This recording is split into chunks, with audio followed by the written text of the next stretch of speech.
Aujourd'hui, bonjour Léa. Bonjour Damien. On va évidemment reparler de ce sommet, de cette conférence des Nations Unies sur l'océan qui se tient à Nice cette semaine, parce que vous faites un point complet sur Reporter, bien sûr.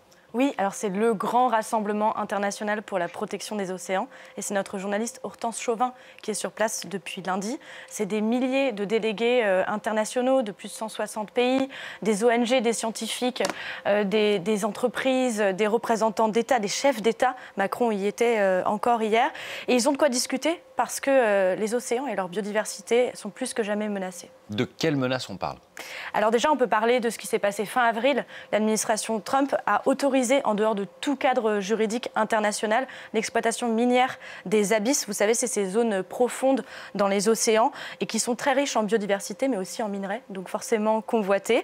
Les États-Unis, d'ailleurs, vous l'avez vu, on en a parlé juste à l'instant, qui se placent vraiment en retrait de ce sommet. Il n'y a même pas de délégation, tout juste 2 observateurs qui sont des conseillers de Donald Trump aux affaires environnementales, alors que les États-Unis contrôlent quand même les plus grandes aires maritimes mondiales.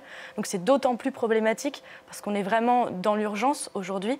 Le réchauffement climatique produit des hausses de température, des vagues de chaleur beaucoup plus fréquentes dans les océans. L'acidité aussi qui augmente. Et puis forcément les tonnes de microplastiques, on a parlé aussi du traité, qui s'accumulent, qui flottent à la surface des océans. Et sans parler de la surpêche aussi. En un siècle, on a perdu la masse totale des poissons prédateurs. Vous savez, c'est les espèces les plus consommées par les humains, a diminué des 2 tiers. Et qu'est-ce qu'on peut espérer alors de ce sommet face à ce constat qui est quand même assez morose ? Alors, il y a eu beaucoup d'annonces, mais elles déçoivent plutôt. Alors, on va commencer par la France.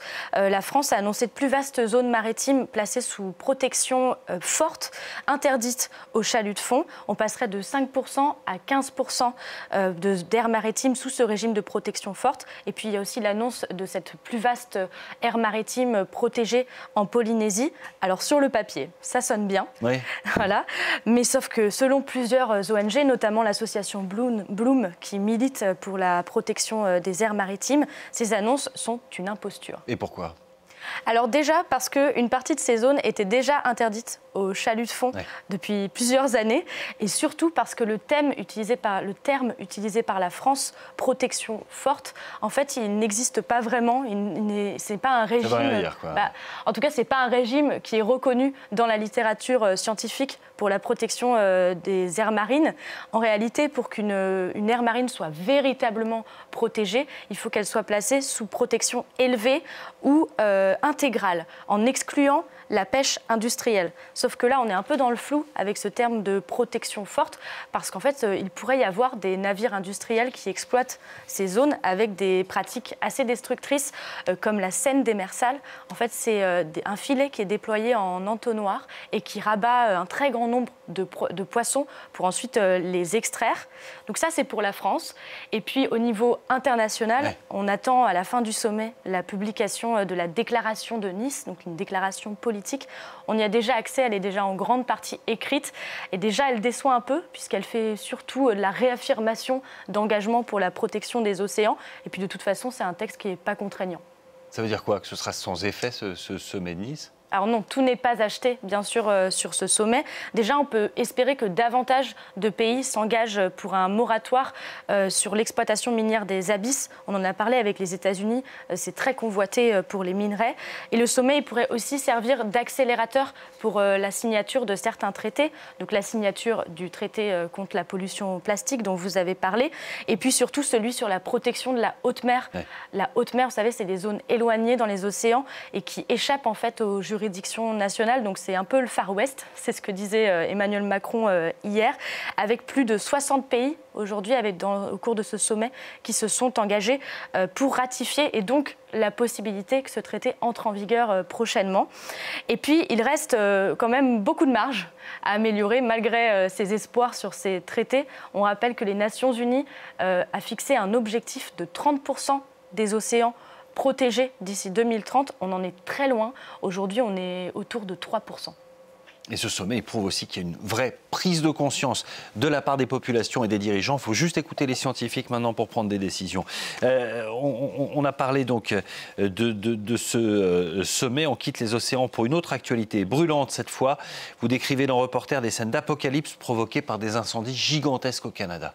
Oui, des incendies gigantesques. Alors on va le voir sur ces images, l'orange vif des flammes, les fumées noires qui montent dans le ciel et qui même apparemment s'étendent vers les États-Unis, voire l'Europe. On se souvient des images des méga-feux à l'été 2023 qui avaient déjà été énormes, de vastes étendues de forêt qui sont ravagées, des communes qui se retrouvent encerclées, voire en partie détruites. Ces images, on les revoit aujourd'hui, cette année, alors que la saison des incendies a à peine commencé. On est déjà à 3 millions d'hectares qui sont partis en fumée. Pour vous donner une idée, c'est l'équivalent de 300 fois la surface de Paris. Donc forcément, il y a des milliers de personnes qui doivent fuir les flammes et qui sont évacuées. Et d'ailleurs, vous nous dites que certaines communautés sont plus vulnérables que d'autres. Ah oui, forcément, les villages les plus isolés sont plus vulnérables, déjà parce qu'il n'y a pas forcément l'accès à certaines infrastructures, et puis même pour évacuer, c'est plus compliqué. Parfois, il y a une seule route qui dessert ces communes. C'est en particulier les communautés des Premières Nations, c'est les peuples autochtones au Canada.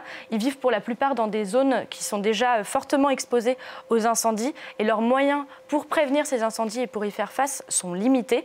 D'ailleurs, les représentants de ces communautés ont d'ailleurs dénoncé le manque de moyens engagés par le gouvernement fédéral sur le long terme pour faire face à ces incendies, l'approvisionnement en eau, des équipements adéquats et puis la formation aussi de secouristes. Ils en auront d'autant plus besoin à l'avenir que sous l'effet du réchauffement climatique, ces méga-feux sont plus fréquents, ils sont plus intenses et ils sont aussi plus longs. Merci beaucoup Léa Gedge pour ce point complet. Tout cela est bien sûr à retrouver sur le site de Reporter, TE2RE, reporter.net. On se retrouve donc la semaine prochaine. Nous, on se retrouve